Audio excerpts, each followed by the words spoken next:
When you shoot with a camera or a phone, you don't always get a perfect exposure. A photo may come out too dark or too light, or it may lack contrast and look dull, or it may be too contrasty and have really dark darks and bright brights. The simplest way to correct exposure problems like those is with a brightness contrast adjustment.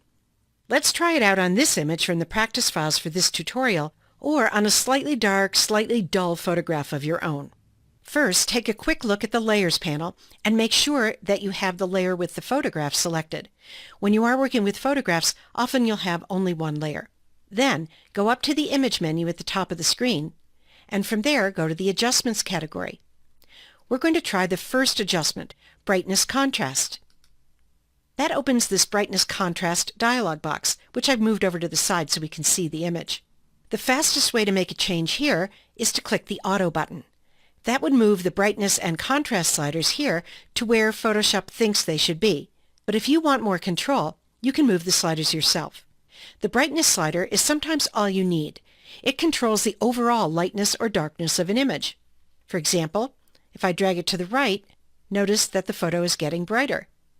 If I were to go to the left, the photo would be darker. I'm going to take it to the right of where we started, which was 0, brightening up the photo quite a bit.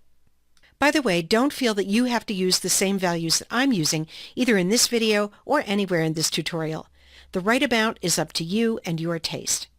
Now sometimes, as I said, increasing or decreasing brightness is all you have to do to improve a dark or light photo. But there's another slider here too, the contrast slider. This slider controls the range of light and dark tones in an image. If you increase contrast, I'll drag the contrast slider way over so you can see what it does.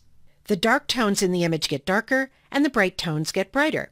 Too much contrast like this can make it difficult to see detail in the shadow areas, like in these flowers here or over here, and can cause a loss of detail in bright highlight areas, like up here in the background. So that's what high contrast looks like. Let's go to the other extreme and pull this slider all the way to the left. And now you can see what a low contrast image might look like. A little bit flat, a little bit dull.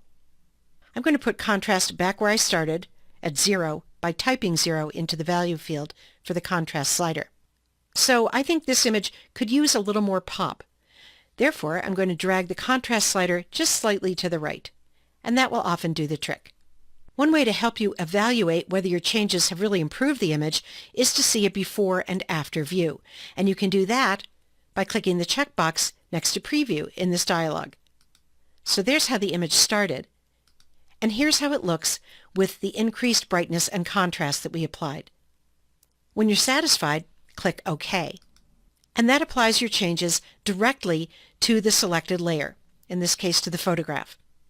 If you don't like them, you still have a chance to undo or step backwards, as we learned to do earlier in this series. But just to make sure you can always get back to the original, I suggest that when you save an image you've adjusted like this, you choose Save As rather than Save, and give the file a different name. And then click the Save button.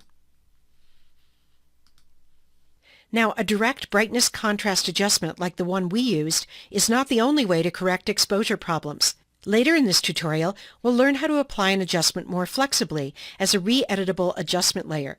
And there are other ways to tackle exposure too, like levels and curves adjustments that you'll explore as you get more experienced with Photoshop. But the brightness contrast adjustment is a relatively simple solution that can often improve the look of your photos.